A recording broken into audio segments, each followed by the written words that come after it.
Hi folks, Sandro here with Cartoon News and Shenanigans, and today I'm going to be doing a quick little review of HELLUVA Boss, Season 2, Episode 1. You guys can find this along with all the other episodes. This is a free YouTube series, folks. You can find all the other episodes. There's like Episode 1, 2, where's 3? I don't know. 3, 4, 5, 6, and 7 right there. And this is season 2. All of these are free on Vivzy Pop's YouTube channel. Go subscribe to her and watch this before I spoil it for you. And by the way, this person also has another show called Has Been Hotel, which is coming out later, possibly later this year, hopefully. Maybe. Maybe around Halloween, right? Demons, right? That'd be a great time to release it, Halloween. But that's not going to be on YouTube. That's going to be on television, from my understanding. So yeah, Has Been Hotel. It's another good show to look out for if you're a fan of this creator.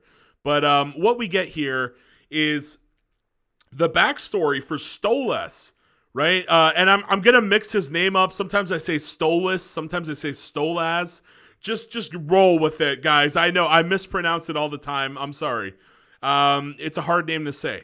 Okay, so yeah, basically we get his backstory, and it starts out pretty interesting. Actually, we find out he's an isolated kid.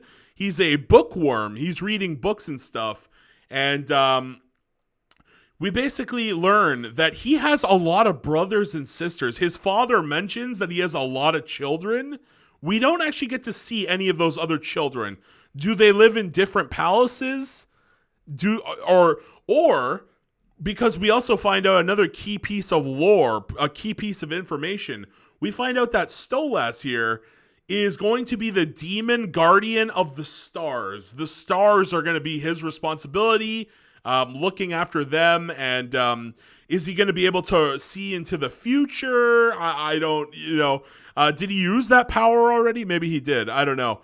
But basically his dad tells him that royal members of the family have certain responsibilities for the demon world, and his responsibility is to look after the stars.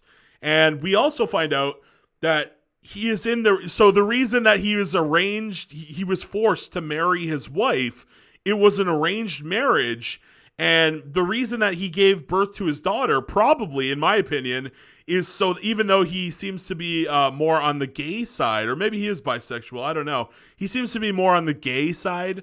The reason he was forced to, hook up with a woman and produce a child seems to be that if he were to get old or die, his job to look after the stars would be passed on to his daughter anyways, even though he's like gay, probably.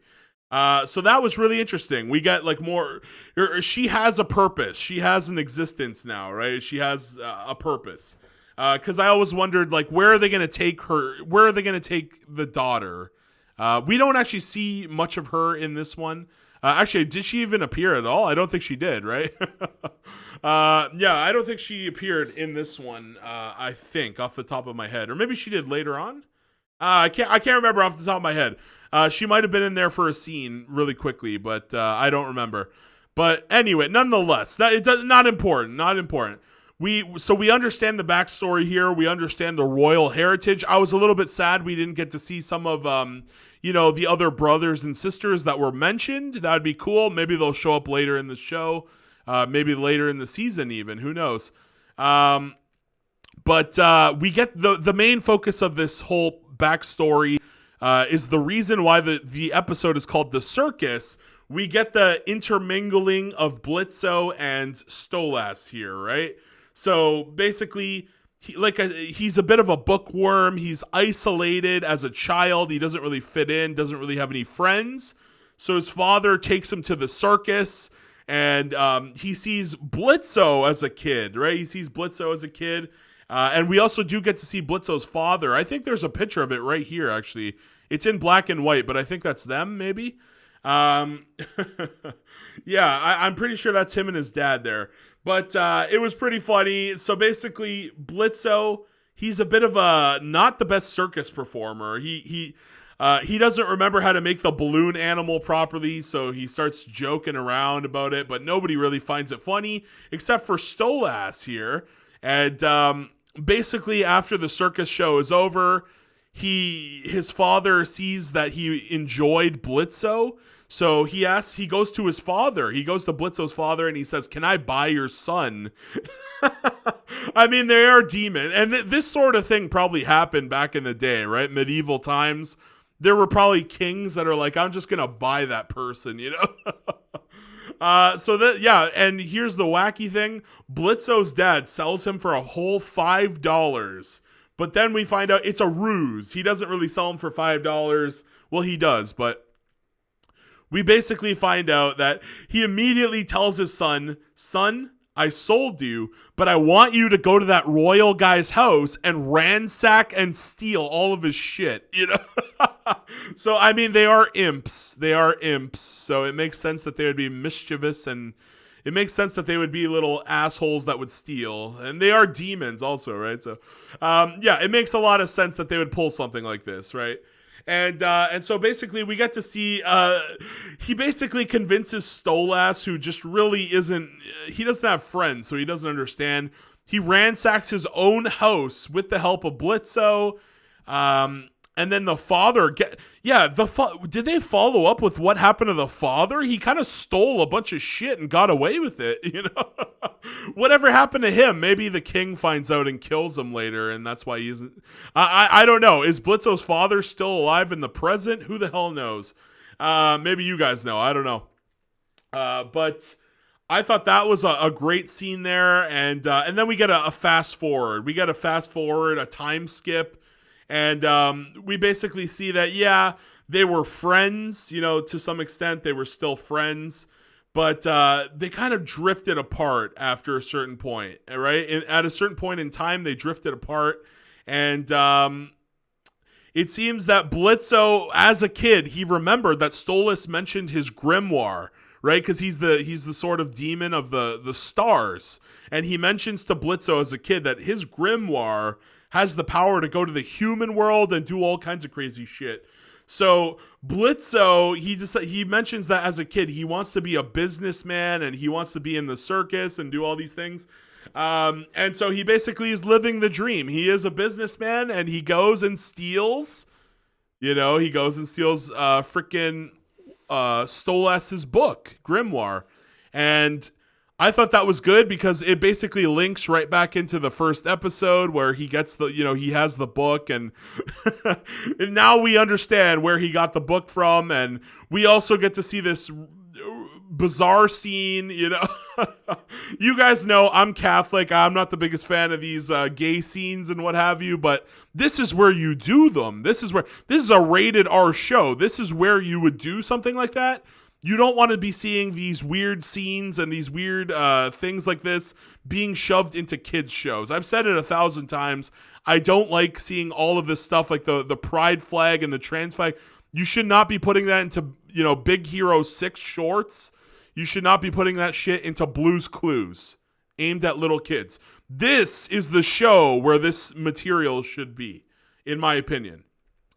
So they have that scene there. It was also pretty funny because Blitzo, right? He's trying to steal the grimoire, but he's so obsessed that he thinks that Blitzo is trying to make the moves on him and have sex with him. And, but really he's just trying to steal his book, but he's too stupid to realize. And in the end, he ties him up, and then he's like, "Oh, I can't just leave him there." So they end up having sex together. And his wife what was the name of his wife again? I can't remember. Olivia or some shit I can't remember. If you remember Stolas's wife's name, I just watched it a couple days, a day ago, and I literally forgot already. My bad. Maybe it was Olivia, but. Yeah, he basically gets back at her because she's being a real asshole, I guess she realizes that, he's probably gay and that he's a bit of a isolated guy, so she's always trying to sleep around and, talk smack about him. So I thought that was good. We get a really interesting perspective on royalty. I feel like we don't see this a lot in shows, in cartoons. About the responsibilities of royalty, the the arranged marriages, right? We're here in Canada. The only arranged marriages I ever hear of are the Indian. There's a lot of Indian people here. Those people tell me about their arranged marriages. But like other than that, here in Canada, it's mostly unheard of where you would have to be forced into an arranged marriage. Obviously, it still exists around the world today and did exist for many hundreds of years. But this show, I can't really think of too many shows off the top of my head that explore an arranged marriage that like sticks, right? A lot of times you'll have like a plot where like Leela will be forced to marry the robot devil or some shit like that, and and then by the end of the episode or by the end of a couple episodes, it's all done, right? So yeah, we don't really see arranged marriages ever really play out. So I thought that this was a very interesting perspective, absolutely, and that's basically most of the episode. Like this episode could have been the first episode of the whole show. Like it is literally like a prologue to the first episode here, where immediately Blitzo has the book and they go to the human world. This literally could have been the first episode, and it was so good. It was so good. I'm glad that they started with a bang. This is a real banger here. I'm really glad that they started here. Do I want it? Now, Stolas is not my favorite character. I was not a fan of him. By the way, I also thought, did I mention the song? I don't think I mentioned the song. He does sing a song, and it was not a good song. Very forgettable. Very forgettable song. But I am not a fan of Stolas. My top three characters would be Blitzo, Moxie, and Millie. Those are my top three favorites, so I kind of want them to go back to them. But this, I understand why they needed to do this episode, to give us to give us the backstory, give us the perspective on where the show might be heading. Because I don't really know what the plot is here. Like, we know that people have tried to kill him before, but like, where is this plot heading? Is the plot gonna head in a direction? The reason that they focused on him might be that they might be killing him off by the end of the season. Season 1, we did see there's a special kind of gun that could kill royals, right? He's a royal type of demon, so apparently you need some kind of special gun or bullet to kill him. And I feel like they wouldn't have just brought that up, right? They wouldn't have just brought that up if some royalty wasn't going to be killed off. So, yeah, it could happen. It could happen. Who knows for sure? But, yeah, I want to hear, where do you guys think the plot is going? I literally have no clue. My best guess is that somebody's going to try and kill him, and maybe he survive. Maybe he does survive. I don't know. Or maybe, now this would be weird. What if, like, Blitzo... what if it's like a weird thing where, like, as he's dying, he relinquishes the king powers to Blitzo, and then Blitzo becomes the king? We could see that. We could see some shit like that go down. And then this dude's wife, maybe he tries and kills Blitzo, and then Moxie and Millie and the gang, they have to like defend themselves from the constant killings of the assassination attempts. Yeah, it could get really wild. I have no clue where the show is heading. I'm very excited to find out, and I want to hear what you guys think in the comments down below. Please like, please share, please subscribe, and why not watch an ad for your boy Sandro? Peace out. Bye-bye. Have a great day.